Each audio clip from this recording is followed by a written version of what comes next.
माननीय सभापति महोदय, आपने मुझे मांग संख्या 50 और मांग संख्या 55 के ऊपर बोलने के लिए जो है अनुमति दी, उसके लिए बहुत बहुत धन्यवाद। आपकी मांग संख्या 50 में ये सहकारिता के मूल मंत्र एक सबके लिए सब एक के लिए को मजबूत करने के लिए, आम व्यक्ति की भागीदारी को बढ़ाने के लिए मैं मेरी और से विभाग को जैसे ओछियाँ विधानसभा के लिए कुछ ऐसा है, वो हमारे सुझाव है, वो आपको देना चाहता हूँ। ओछियाँ विधानसभा क्षेत्र की प्रत्येक ग्राम पंचायत के मुख्यालयों पर एक नवीन आपकी ग्राम सेवा सहकारी समितियाँ बने, उन जीएसएस का गठन हो, तो इस ये जो आपके सार्थक श्लोक का जो है सार्थकता होगी।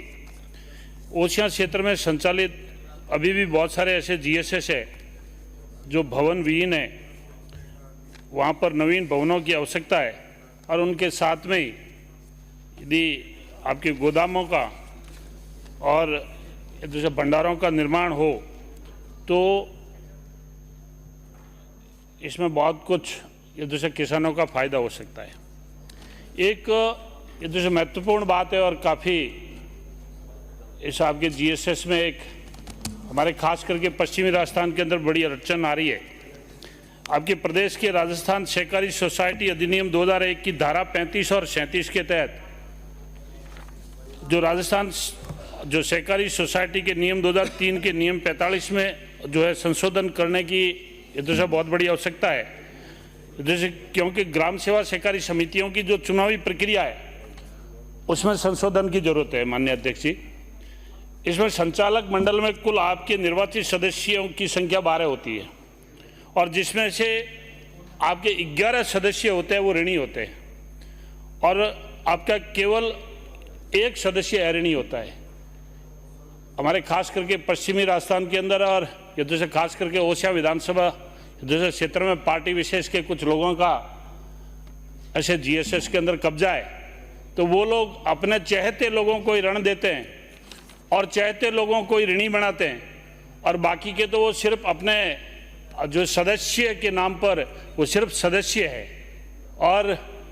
उनका नाम का उपयोग होता है। और संचालक मंडल में 12 सदस्य होते हैं और 12 सदस्य के अंदर सिर्फ आपका अऋणी के ऊपर एक सदस्य चुना जाता है। ये उनके साथ में बहुत बड़ा उनके हितों का कुठाराघात होता है और मैं समझता हूँ जो है सब एक के लिए और एक सब के लिए इस ऐसा नारे का भी ये दशा बहुत बड़ी धज्जियाँ उड़ाई जा रही है। ये दशा मेरा निवेदन है इसमें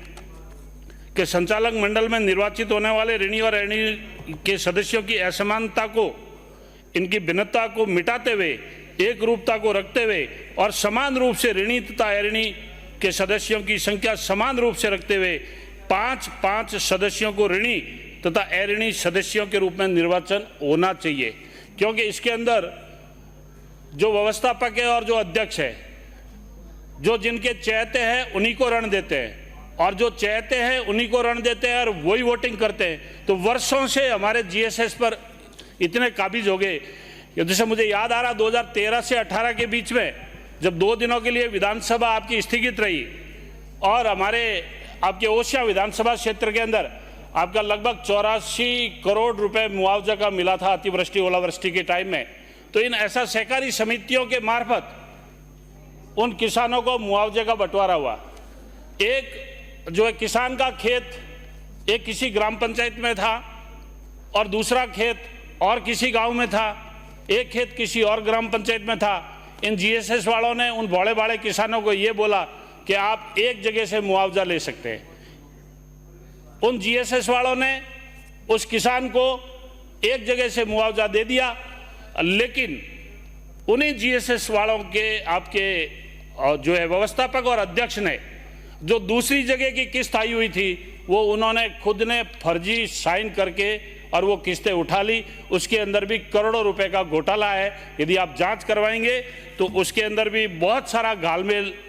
ये दूसरा निकलेगा। इन जीएसएसओ के अध्यक्ष का कार्यकाल अन्य सहकारी बैंकों की तरह आपके जिला सहकारी बैंकों में सीसीबी में 2 बार से ज़्यादा नहीं हो, ताकि अन्य सदस्य की भूमिका व भागीदारी भी सुनिश्चित हो सके। इन जीएसएसओ के अधिकांश अध्यक्ष व व्यवस्थापकों के बीच में जो समन्वय और जो आपका सामंजस्य है वो नहीं होने के कारण आपके सहकारिता के सिद्धांतों के उद्देश्यों की पूर्ति नहीं हो पा रही है। जीएसएसओ के ऊपर कार्यरत जो आपके व्यवस्थापक को आपके सीसीबी और आपके जिला सहकारी बैंकों से राज्य सरकार के अधीन किया जाए, ताकि नई भर्ती की प्रक्रिया के साथ साथ में जो पदोन्नति इत्यादि का सरलीकरण किया जा सके। मेरा निवेदन है, जो जीएसएस के ऊपर व्यवस्थापक है उनके ऊपर सरकारी कंट्रोल होना चाहिए, चाहे वो आपके सहकारी विभाग के अंदर उनको एम्प्लॉयज कर ले। यदि अपने सरकार के नियंत्रण में होंगे तो वो गबन भी नहीं करेंगे और गड़बड़ भी नहीं करेंगे। ये मैं बात आपको दावे के साथ कह सकता हूँ, क्योंकि उनके ऊपर कोई सरकार का कंट्रोल नहीं है और एक बोलना चाहिए मिनिमम उनको इतना सा वेज देते हैं और वो इतने न्यूनतम वेज के अंदर यदि वो गड़बड़ घोटाला नहीं करेगा तो और क्या करेगा। ये आपके लिए, हमारे लिए, सबके लिए सोचने का विषय है। ओशिया क्षेत्र के अंदर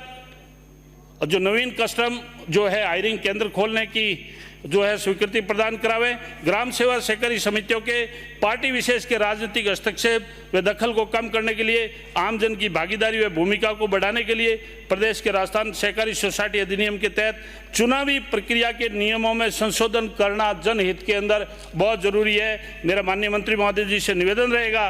कि जो आपकी चुनावी जो प्रक्रिया और प्रणाली है इसमें संशोधन करना बहुत जरूरी है। नहीं तो आपके 11 सदस्य ऋणी में आते हैं, 1 सदस्य अऋणी में आते हैं और लोन देने वाले आपके पर्टिकुलर कुछ ही संख्या में लोग हैं जिनको लगातार जीएसएस से लोन मिलता है। वो अपने व्यवस्थापक और अध्यक्ष की सेटिंग से मिल जाता है और अऋणी हमेशा ही अऋणी है, वो सिर्फ सदस्य ही रहता है और सिर्फ उस संचालक मंडल में अपना 1 सदस्य आता है, इसलिए वो कुछ जो बोलना चाहिए कर नहीं सकता है। जो आपकी मांग संख्या 55 है उसमें मैं जो है माननीय मंत्री महोदय जी से मेरा निवेदन है, इन खाद्य सुरक्षा और आपके गांवों के डीलर ने हमारे ओशिया विधानसभा क्षेत्र के अंदर कम से कम जो है 5-7 डीलरों को आपके इन्फोर्समेंट ऑफिसर ने ऐसा रंगे हाथ गांवों को चोरी करते हुए पकड़ा गया। इसमें आवश्यक वस्तु अधिनियम के तहत आपने ऐसा कोई नियम कर रखा है कि इन्फोर्समेंट ऑफिसर आपके पुलिस थाने के चक्कर काटता है, वहां पर आपकी एफआईआर दर्ज नहीं हो रही है और वो एफआईआर इसलिए दर्ज नहीं हो रही है कि इसको आवश्यक वस्तु अधिनियम में रख दिया और वो आपके पुलिस थानों के चक्कर भी काट रहा है और वो आपके पुलिस थाने वाले कह रहे हैं कि आप जो बोलना चाहिए एसीबी में जाओ और आपके एसीबी वाले बोल रहे हैं कि आप तो वहाँ पुलिस थाने में जाओ। इसलिए आपके विभाग से मेरा ये निवेदन है कि आपका इन्फोर्समेंट ऑफिसर यदि पुलिस थाने में जाए या चाहे एसीबी में जाए, जो आपके डीलर आपके जिस दुकान से आपके रंगे हाथ गांवों को चोरी करते हुए पकड़े गए उसके ऊपर भी कार्रवाई नहीं हो रही है। ये हमारे को कार्रवाई करनी पड़ेगी। इसलिए जो भी आपको कठोर नियम बनाना है, मेरा माननीय मंत्री महोदय जी से निवेदन है कि आप कठोर से कठोरतम नियम बनाएं और उन गरीब आदमियों को जो अन्न है, अन्न के ऊपर जो उनका बोलिए हक है, जो उनको मिलना चाहिए वो उनको मिलना चाहिए। जय हिंद, जय भारत।